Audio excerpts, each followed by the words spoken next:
Rain water harvesting.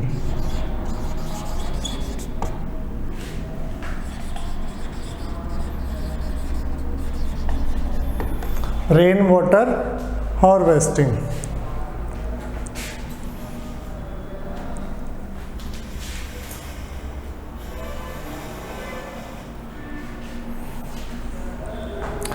देखो, water harvesting word से मतलब क्या होता है? वाटर को स्टोर करना, वाटर को कलेक्ट करना। और इसमें वर्ड जुड़ गया rain water harvesting. It means rain water को कलेक्ट करना और उसको आगे आने वाले टाइम में कंज्यूम करने के लिए सेफ रखना।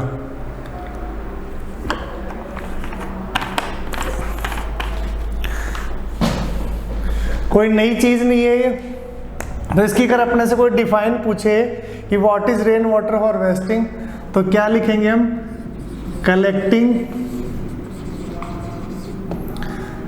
Rain water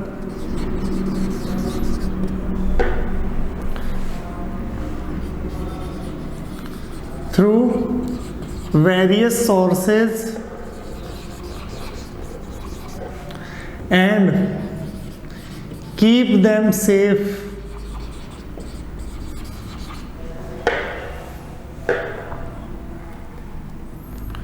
for upcoming dry season.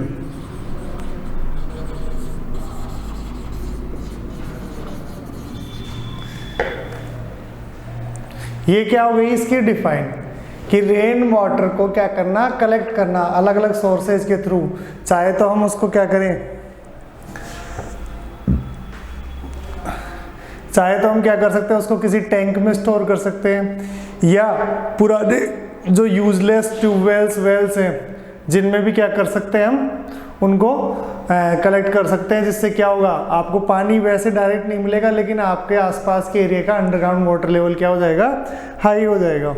तो ये रेन वाटर हार्वेस्टिंग जो है आज के टाइम में अपने लोकल लेवल पर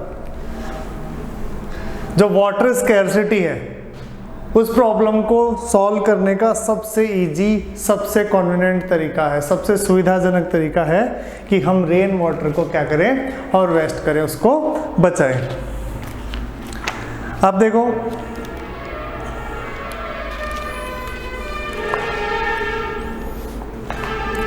अब जो ये रेन वाटर हार्वेस्टिंग का जो कंसेप्ट है वो हम इंडियन से ट्रेडिशनली जुड़ा हुआ है। ट्रेडिशनली कैसे जुड़ा हुआ है?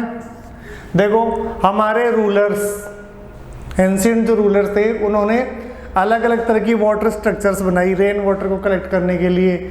हमारे उस टाइम के मनी लेंडर्स, यहाँ तक कि कॉमन पीपल, उन सब लोगों ने अलग अलग स्ट्रक्चर्स बनाई थी जो रेन वाटर को कलेक्ट करते थे। आज भी हम हमारे आसपास देखते हैं, जिसमें आपको दिखेंगे बावड़िया, पॉन्ड्स, जोहड़ जिनको कहते हैं हम, खाड़ीन वगैरह। ये सब स्ट्रक्चर्स हमारे एंशिएंट टाइम में रूलर्स, उस टाइम के जो बड़े मनी लेंडर्स वगैरह थे या फ्यूडल्स थे, जमींदार वगैरह, उन सब ने या तो अपने पर्सनल यूज़ के लिए या फिर पब्लिक यूज़ के लिए ये वाटर सोर्सेज का कंस्ट्रक्शन करवाया। और वो ट्रेडिशन आज हम भूलते जा रहे हैं। क्यों? क्योंकि आज हमें हमारी गवर्नमेंट क्या करती है? Water supply, portable water supply taps के थ्रू देती है, या फिर अगर पानी नहीं है तो गवर्नमेंट अरेंज करती है। इसलिए हम उन ट्रेडिशनल मेथड्स को धीरे धीरे भूलते जा रहे हैं। तो हम अगर हमारे पिछले टाइम पे अगर नज़र डालेंगे तो हमें पता चलेगा कि ऐसी बहुत सारी स्ट्रक्चर्स थी जो एक पूरे स्टेट की वाटर नीड्स को क्या करती थी? फुलफिल करती थी। जैसे कुछ एग्जाम्पल्स लूँ मैं, वेस्टर्न हिमालय का एक एग्जाम्पल दूंगा आपको।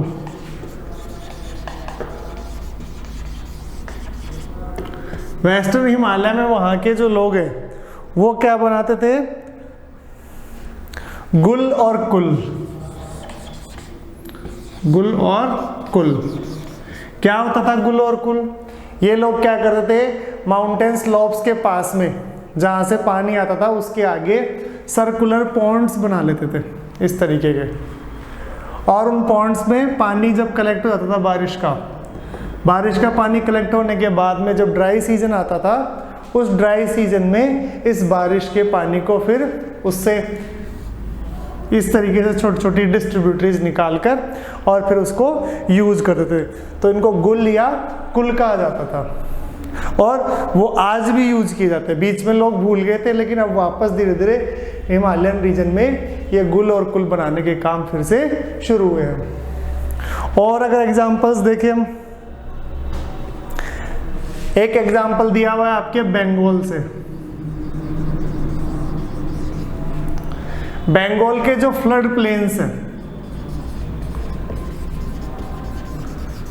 बंगाल में फ्लड प्लेन्स कहाँ है, देखो ये अगर हम इंडिया को देखें इस तरीके से, तो यहाँ वेस्ट बंगाल है स्टेट अपना। तो इधर से गंगा रिवर आती है, तो गंगा रिवर और इधर से दामोदर रिवर, इनके फ्लड प्लेन्स में है ये। तो यहाँ पे ये लोग क्या करते थे, जो फ्लड का जो वाटर आता था, एक्स्ट्रा वाटर, उसको कैसे यूज करते थे, चैनल्स बना लेते थे। क्या बना लेते थे, चैनल्स बना लेते थे। और चैनल्स बनाकर क्या करते थे, जैसे ये रिवर फ्लो कर रही है, ठीक है, इस रिवर से चैनल बना के और क्या कर लिया, उस तरीके से पानी किधर ले गए, अपने फील्ड्स की तरफ ले गए और अपने फील्ड्स को इरिगेट करने के, अपनी जो डोमेस्टिक नीड्स है उनको पूरा करने के काम में लेते थे। इसके अलावा देखो राजस्थान की बात करूं तो राजस्थान वैसे ही ड्राई स्टेट है, एरिड रीजन में पड़ता है और राजस्थान में पानी की प्रॉब्लम शुरू से ही रही है। तो यहाँ के लोग comparison to other parts of country ज़्यादा अवेयर रहे हैं शुरू से ही वाटर कंजर्वेशन के लिए।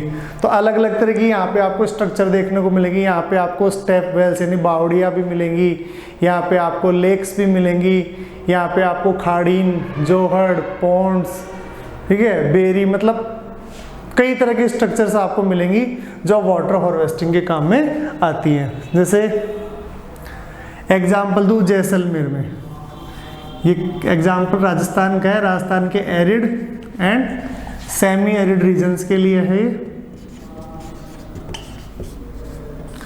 यहाँ पे जैसलमेर में बात करें तो जैसलमेर में वहाँ के लोग क्या बनाते थे, खाड़ीन बनाते थे। खाड़ीन कैसे बनाते थे, देखो ये लोग माउंटेन स्लोप है, माउंटेन स्लोप के सामने यहाँ आगे ऐसे इस तरीके से दीवार लगाकर बैरिकेड्स बनाते थे। तो जब रिवर का या जो माउंटेन से जो स्लोप से जो पानी उतरता था, माउंटेन्स की जरूरत नहीं है, हाईलैंड से जो बारिश का पानी उतरता था वो इसके पास में यूं जमा हो जाता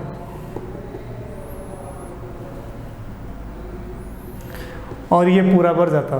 फिर इसके कोने में से एक रास्ता छोड़ा था, ये फुल भरने के बाद में इसका पानी आगे निकल जाए और आगे अगर कोई दूसरी इस तरीके से स्ट्रक्चर बना रखी तो उसमें जाके भर जाए। यानी एक तरफ से इसका मुंह क्या रखा जाता था, खुला रखा जाता था, ताकि दूसरी खाड़ीन भी क्या हो सके, भर सके। ठीक है, तो ये जैसलमेर में ज़्यादा यूज़ की जाती थी और जैसलमेर में भी वहाँ की शुरुआत की थी, वहाँ के पालीवाल ब्राह्मण्स ने शुरू की थी। ये जैसलमेर के पालीवाल ब्राह्मण्स ने ये टेक्निक शुरू की थी। इसके अलावा राजस्थान के अदर पार्ट्स जो है, यहाँ पे जैसलमेर में खाड़ीन फेमस थे और बाकी अदर पार्ट्स में जोहड़। ये जोहड़ कहाँ बनाते थे, जहाँ पे गांव में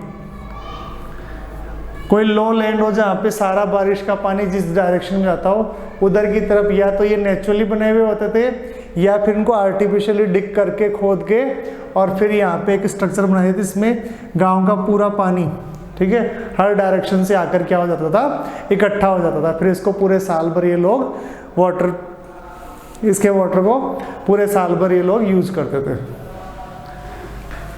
अब बात करें तो राजस्थान की एक यूनिक स्ट्रक्चर जिसको कहा जाता है टाका।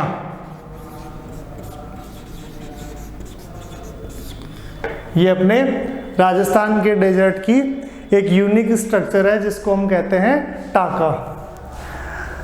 अब टाका वर्ड देखो किसके सिमिलर है, टैंक वर्ड के सिमिलर है। टैंक टाका दोनों। इसमें क्या करते हैं ये लोग, देखो मैं बताता हूँ आपको।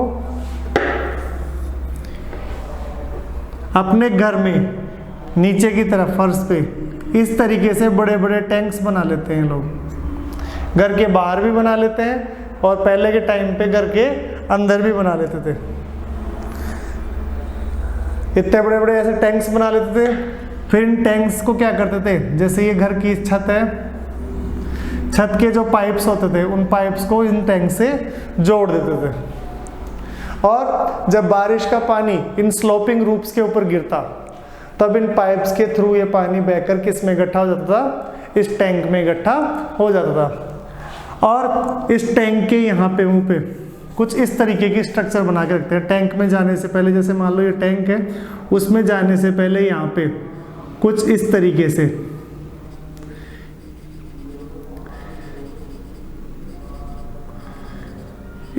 से यानी पानी जब ये पाइप से बहकर आएगा इस टैंक में आने से पहले ऐसी स्ट्रक्चर होगी।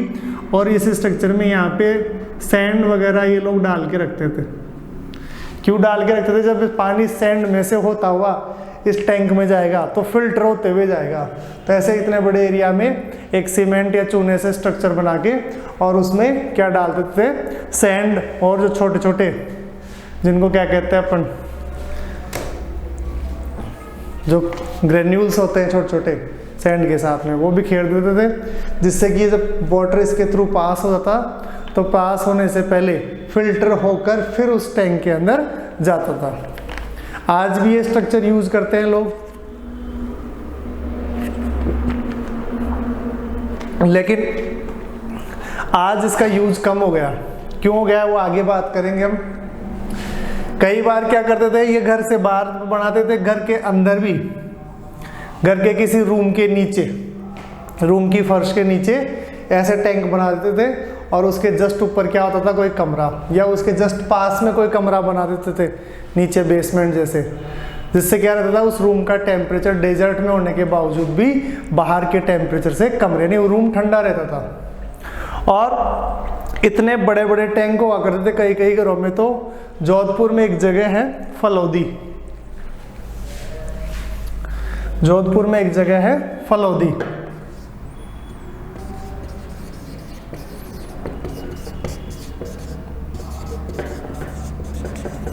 वहां पर एक टैंक मिला है पुराना। उस टैंक की साइज अगर आप देखोगे तो आपको आइडिया हो जाएगा ये लोग कितनी बड़ी बड़ी स्ट्रक्चर्स बनाते थे। तो देखो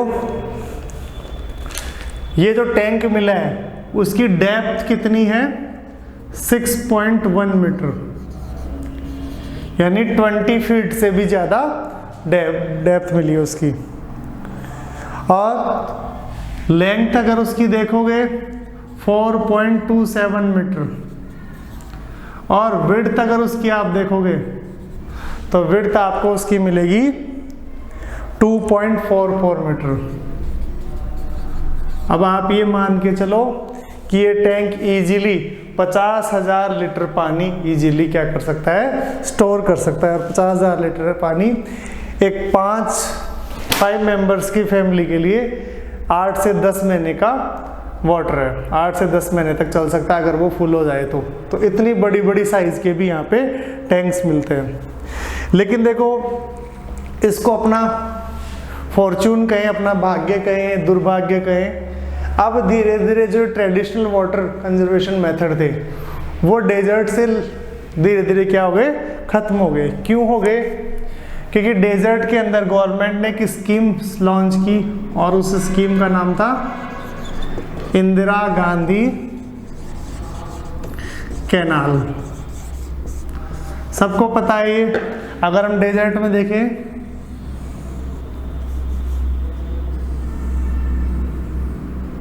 राजस्थान का वेस्टर्न पार्ट कुछ इस तरीके से है और इसी पार्ट में मोस्ट ऑफ डेजर्ट है, और इसी पार्ट के अंदर लोग ये ट्रेडिशनल वाटर कंजर्वेशन टेक्निक्स अपनाते थे। लेकिन गवर्नमेंट ने क्या किया, यहाँ गंगानगर हनुमानगढ़ से लेके और बाड़मेर तक इंदिरा गांधी कैनाल दे दी। इधर के एरियाज भी और इधर के एरिया सबको इंदिरा गांधी कैनाल से पानी मिलने लग गया। तो फिर क्या हुआ, ये लोग धीरे धीरे अपनी जो ट्रेडिशन थी उस ट्रेडिशन को भूलने लग गए और ट्रेडिशनल वाटर कंजर्वेशन की जो स्कीम्स थी उनको उन लोगों ने छोड़ दिया। इसलिए ये टैंक जो है अब इनका यूज कम हो गया। लेकिन फिर भी देखो कुछ फैमिलीज ऐसी हैं, कुछ लोग ऐसे हैं जो आज भी पोर्टेबल वाटर के रूप में, आज भी इन जो ट्रेडिशनल वाटर स्टोरेज सिस्टम है उन्हीं का पानी यूज़ करते हैं। जैसे टांका, स्पेशली टांके का पानी पीते हैं। जिस टांके के पानी को, ये बारिश का जो पानी इकट्ठा होता है उस पानी को पालर पानी कहते हैं, पालरा पानी भी कहते हैं कई जगह, पालर पानी यानी शुद्ध पानी। ठीक है, तो ये पीने के लिए आज भी उसी पानी को यूज़ करते हैं, आज भी उनको टेस्ट उसी पानी का अच्छा लगता है। लेकिन अगर देखा जाए तो कुछ एक फैमिली या कुछ एक % पीपल ही ऐसे हैं जो आज भी इन ट्रेडिशनल मेथड्स को यूज़ करते हैं। बाकी अदर अगर देखा जाए तो सब लोग इन ट्रेडिशनल मेथड से दूर हो गए। लेकिन देखो गवर्नमेंट जो है, गवर्नमेंट इस चीज़ को नहीं भूली। गवर्नमेंट ने एक स्कीम लॉन्च की, राजस्थान गवर्नमेंट ने लॉन्च की और हमारी सेंट्रल गवर्नमेंट ने भी लॉन्च की। सेंट्रल गवर्नमेंट ने तो लॉन्च की जल क्रांति अभियान,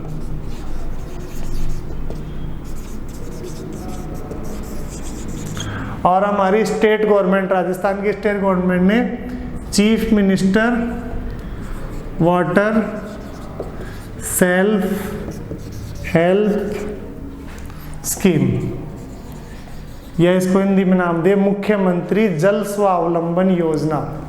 इसमें क्या किया गवर्नमेंट ने, वाटर कंजर्वेशन के लिए लोगों को इंस्पायर किया और जो ट्रेडिशनल वाटर कंजर्वेशन टेक्निक्स थी उनको इनकरेज किया। और इन्हीं स्कीम्स के तहत बहुत बड़ी नंबर में गांव में गवर्नमेंट ने टांके बनवाए, जो हड़ खाड़ीन वगैरह थे उनको फिर से खुदवाकर गहरा करवाया, उनके जो रास्ते थे, पानी जाने का जो रास्ता था उस कोर्स को साफ करवाया, और जो पुरानी बावड़ियाँ वगैरह, लेक वगैरह थी, पॉन्ड्स वगैरह थे, उनकी रिपेयरिंग करवाई। ये सब काम वाटर सेल्फ हेल्प स्कीम के अंदर गवर्नमेंट ने करवाए। तो गवर्नमेंट कोशिश कर रही है कि इनको फिर से रिन्यू किया जाए, इन ट्रेडिशनल वाटर टेक्निक्स को। तो इसलिए अपनी भी जिम्मेदारी है कि हम लोग हमारा जो ट्रेडिशनल वाटर सोर्सेज है उनका क्या करें, रख रखाव करें, उनको गंदा न करें, कोशिश करके उनको फिर से ज़िंदा करने की कोशिश करें, ताकि वो इन फ्यूचर, अभी तो हमें पानी की ज़रूरत महसूस नहीं हो, लेकिन इन फ्यूचर जब पानी बिल्कुल नहीं होगा, ग्राउंड वाटर बिल्कुल ख़त्म हो जाएगा, तब वन एंड ओनली अपने पास सोर्स रहेगा वाटर का, वो ओनली रहेगा रेन वाटर। क्यों रहेगा? क्योंकि ग्राउंड वाटर बिल्कुल ख़त्म हो चुका होगा, जो कुछ थोड़ा बहुत बचा होगा उसके लिए लड़ाई होंगी। इसलिए अगर हम पहले ही इस चीज़ को लेकर अवेयर हो जाएंगे और हम रेन वाटर हार्वेस्टिंग की टेक्निक्स को अपना लेंगे तो क्या होगा, आगे आने वाले समय में हमें इतनी प्रॉब्लम्स का सामना नहीं करना पड़ेगा। और गवर्नमेंट भी इसके लिए हमें इंस्पायर करती है। आज अगर आप अपना घर बनाते हो नया और अपने घर के अंदर water harvesting system, rain water harvesting system लगाते हो तो गवर्नमेंट आपको क्या करती है, सब्सिडी देती है। रेन वाटर हार्वेस्टिंग का आधा खर्चा अपनी स्टेट गवर्नमेंट खुद अफोर्ड करती है। इसके अलावा आपको और चीज़ों के अंदर भी रिबेट देती है। बहुत सी ऐसी स्कीमें हैं जिनके बारे में हमें पता ही नहीं होता। अब देखो, जैसी स्ट्रक्चर राजस्थान में बनाई, सेम वैसी स्ट्रक्चर अगर मैं बात करूं तो कर्नाटका में भी यूज की जा रही है। अभी ये लोग प्रेजेंट टाइम में यूज कर रहे हैं इस तरह की टेक्निक को। ये लोग क्या करते हैं, देखो कर्नाटक में एक डिस्ट्रिक्ट है मैसूर, सबने नाम सुना है मैसूर का। मैसूर में एक गांव है, गांव का नाम है गेंडाथूर। क्या नाम है विलेज का? गेंडाथूर। यहाँ पे इन लोगों ने क्या किया, रेन वाटर हार्वेस्टिंग सिस्टम को अडॉप्ट किया है। कैसे? लगभग 200 हाउसेज इस गांव के लगभग 200 घरों ने रेन वाटर हार्वेस्टिंग टेक्निक अपनाई है।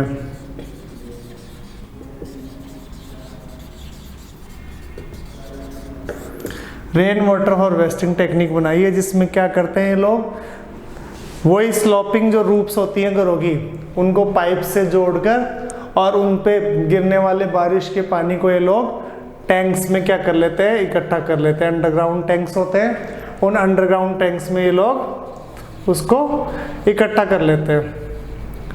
अब इसमें इनका सबसे बड़ी खास बात क्या है, अगर इनका पड़ोसी है वो अगर रेन वाटर हार्वेस्टिंग नहीं कर रहा है तो ये लोग उसके घर से पाइप डाल के और उसको भी क्या कर लेते हैं, अपने यहाँ पे इकट्ठा कर लेते हैं। अब इस गांव में रेनफॉल भी ऐसे नहीं है कि कम होता है। इस गांव का एनुअल अगर रेनफॉल देखोगे तो 1000 मिलीमीटर है, इट मीन्स 100 सेंटीमीटर, अपने यहाँ से लगभग डबल, ठीक है। लेकिन फिर भी ये लोग वाटर हार्वेस्टिंग की टेक्निक को अपनाते हैं।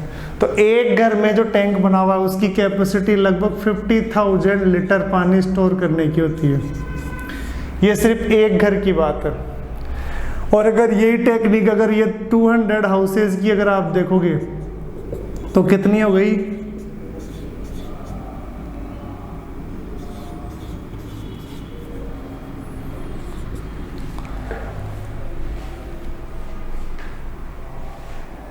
लगभग 10 करोड़ लीटर एनुअल।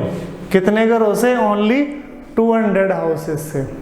और एक घर का जो मंथली अगर आप देखोगे मंथली अगर यूज है तो वो ज़्यादा से ज़्यादा 10 से 15,000 लीटर मंथली होता है। और ये लोग कितना कंजर्व कर रहे हैं? लगभग 10 करोड़ लीटर ये क्या कर रहे हैं? वाटर कंजर्व कर रहे हैं।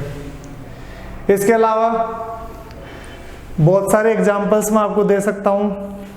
तमिलनाडु, वहाँ की गवर्नमेंट ने क्या किया है कि अगर वहाँ पे उन्होंने कंपल्सरी कर दिया अगर आप नया घर बना रहे हो तो आपको रेन वाटर हार्वेस्टिंग उसमें अपनाना ज़रूरी है, अपने घर में रेन वाटर हार्वेस्टिंग लगवाना ज़रूरी है। अगर नहीं लगवाओगे तो आपको जैसे इलेक्ट्रिसिटी कनेक्शन और तरह की जैसे डॉक्यूमेंटेशन वगैरह ये किसी भी तरह के आपके काम नहीं किए जाएंगे। वो तभी किए जाएंगे जब आप अपने घर के अंदर रेन वाटर हार्वेस्टिंग, ये वन एंड ओनली स्टेट है इंडिया का तमिलनाडु जिसने क्या किया है, रेन वाटर हार्वेस्टिंग को कंपल्सरी कर दिया।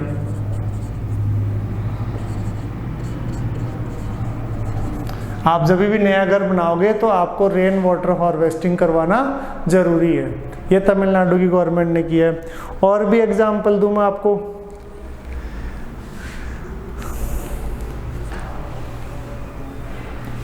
मेघालय स्टेट का नाम सुना है हम सब लोगों ने। मेघालय स्टेट के अंदर एक जगह है मौसिनराम। यहाँ पे वर्ल्ड में सबसे ज़्यादा बारिश होती है, 1000 सेंटीमीटर प्लस एनुअल, यानी अपने यहाँ से लगभग 20 गुना ज़्यादा बारिश। जितनी बारिश अपने यहाँ 20 साल में होती है उतनी इस एरिया के अंदर एक साल में जाती है। तो मौसिनराम से जो शिलोंग है ज़्यादा डिस्टेंस पे नहीं है, 40-50 किलोमीटर का डिस्टेंस है शिलोंग के उनके बीच में। तो यहाँ भी कम से कम इसकी आधी रेनफॉल तो होती होगी। मेघालय में तो वैसे ही ज़्यादा होती है भाई, यहाँ पे 1000 है तो यहाँ पे 500 सेंटीमीटर होगी, फिर भी बहुत ज़्यादा रेनफॉल है। फिर भी इस एरिया में क्या है, पानी की कमी है, यानी पोर्टेबल वाटर की कमी है। जो मैंने आपको एग्जाम्पल बताया भी था, आया था ना इधर के स्टेट्स के लिए, वेस्ट बंगाल के लिए, water water everywhere but not a drop to drink, यानी चारों तरफ पानी पानी है, बारिश हो रही है खूब, लेकिन पीने के लिए एक बूंद भी नहीं है। क्यों नहीं है? क्योंकि यहाँ पे अंडरग्राउंड वाटर लेवल है, अंडरग्राउंड वाटर की क्वालिटी अच्छी नहीं है, स्लोपी लैंड है, इसलिए पानी रुकता नहीं है, सारा पानी निकल जाता है, इसलिए यहाँ पे लोग पीने के पानी के लिए भटकते हैं। इसलिए यहाँ पे शिलोंग में इन लोगों की ज़रूरत का 20 से 25% पानी ये लोग रेन वाटर हार्वेस्टिंग से लेते हैं।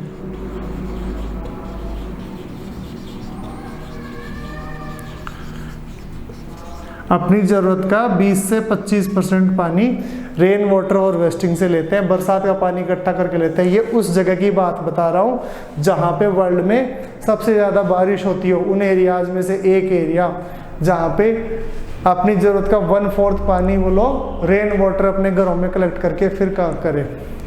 तो ये सोचने वाली बात है। तो देखो, जहाँ पानी है वहाँ भी पानी की कमी है, और जहाँ पानी नहीं है वहाँ तो कमी है ही है। इसीलिए गवर्नमेंट ने भी और जो NGOs हैं वो सब किस चीज़ के ऊपर जोर देते हैं कि हमें रेन वाटर को ज़्यादा से ज़्यादा कंजर्व करना चाहिए। ओके,